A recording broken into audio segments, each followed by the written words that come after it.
Hello everyone, welcome back to the channel. This is Kaga. So this is an unusual Monday video. I know you've gotten used to seeing World of Warships Monday morning. Or sometime Monday rather. Yeah, there's a few reasons for that. And, I will go into that in a little bit tomorrow's video.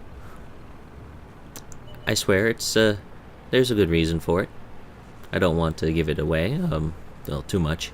So this is kind of an add-on to a video I posted at the end of last week about the Panzer 58 Mutz, and as such it's going to be a short replay, and we're going to just try to showcase what I like about this tank.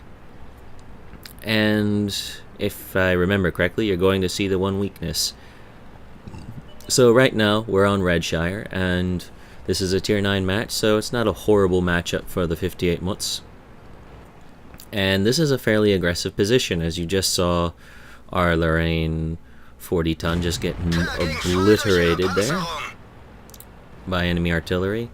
And I really should pay attention to that. And ooh, Artie is good.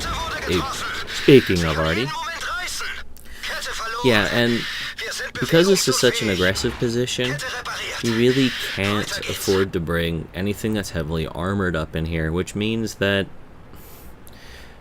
you're a very predictable target for artillery. So you need a very mobile tank, you need an agile tank, and preferably have one with a good gun. Well, fortunately, while this isn't the best gun on a mobile tank in the World of Tanks, it certainly ticks enough of the markers that we can do fairly well in this match.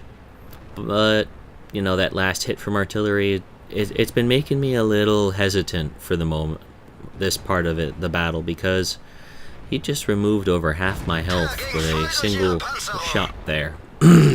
Not making me feel too happy about that. So we'll go ahead, we'll put a shot into the enemy 58 Mutz over there, take a punt at the Super Pershing, doesn't connect. See the threat posed by this Ripper Patton, put a shot into him using the Great Gun Depression on the 58 Mutz. I'm keeping the hull angled so that the areas of the tank that he can shoot at are be better angled and more likely to bounce. Unfortunately, he is able to penetrate the side bit there, and we put the Super Pershing on fire with this shot, and someone forgot to pack his fire extinguisher.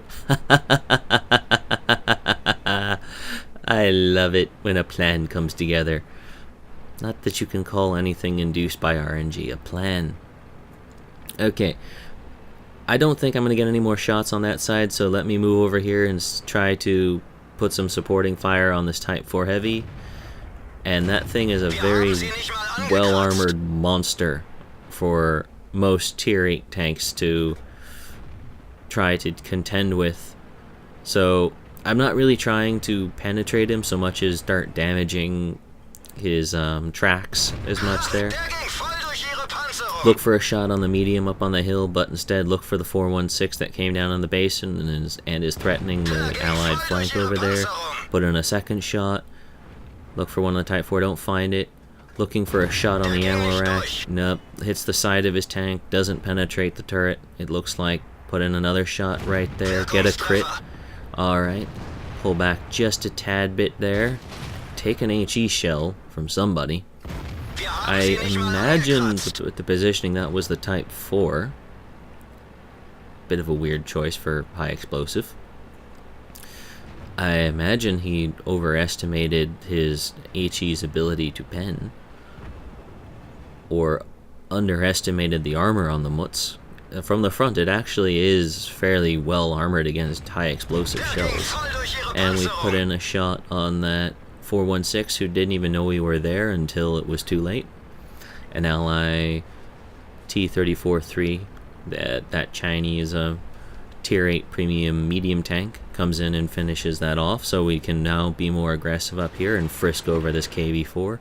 Put in a shot into the rear drive wheel, try to damage his engine in the same shot, move up again, repeat the process. He's got that, it looks like it's the D25T 122 millimeter gun, so it's not great penetration, but it's still more than enough to contend my armor. Put this rock between me and him, look for a shot as he's pulling back, don't find it. I was probably about 1 second too late starting that maneuver to squeeze off that shot. Doesn't matter.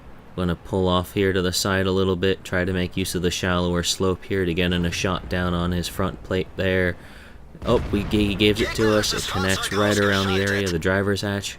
Alright, now it's just the two Batchat artilleries, and to be clear, they're the tier 9 ones, so they only have 1 round in their quote-unquote magazines. Which is kind of weird, because the tier 10 has that 4-shot autoloader of doom. Well, I guess these things are still evil. I mean, that 680 health I do still miss. Okay, when I move in here, looks an ally picks up a hot hit on him. We try to fire on the move, don't connect. The ally medium goes for the ram, doesn't quite connect, but we finish him off right there. So this was a surprise. This was my ace tanker game for the 58 Mutts, and connecting 90% of our shots and making a gross sum of almost 120,000 credits, a fair bit of meaningless little ribbon medals. And it's not bad for having spent most of the match under 50% health, and the last quarter of it at the point at which an enemy could have sneezed at us and our tank would have been knocked out. So, no surprise, we're finished at the top of the team list with just under 3,600 damage done on our 5 kills. We had 1,400 base experience. This is a good round. Hopefully we didn't do anything too weird with the consumables and got all the good stuff to make a good killing on this match. Let's check those out on the final results page. So, again, no surprise, we're looking at it, and this is with premium, so out of our 118,248 gross, we managed to, interestingly enough, make a cool 102,100 credit profit in a 6-minute and 20-second match. I like that kind of profit, don't you? And this isn't a particularly special result in the 58 Mutts either. This thing can just grind credits. As for the actual battle performance, let's look at it. It's not just the the damage itself that got us that grand total credit amount there. We also had around 1,900 assistance damage. You know, I think about 1,300 of it was on that against that VK that we spotted really early in the match and artillery nuked. And that's something you can do in the 58 Mutts, is exploit that mobility and the speed of the tank to get into positions to make those spots early game. If you have artillery that are paying attention, you can really pick up some extra experience and credits for your trouble. Well, as I promised, this wasn't going to be a particularly long video today. I hope you enjoyed it. I hope that it makes the last video I uploaded make a little more sense. And hopefully you could have gleaned some insights in how to make this tank work. Or, alternatively, how to strike them down. So currently I have a bit of a surprise video tomorrow for you all. Not quite certain what to call it, so look forward to that. Anyway, if you happen to like this video, please consider hitting the old like button down below, and think about sticking around the channel by hitting the subscribe button. I hope to see you around a little bit more often in the future. So, thank you, and good day.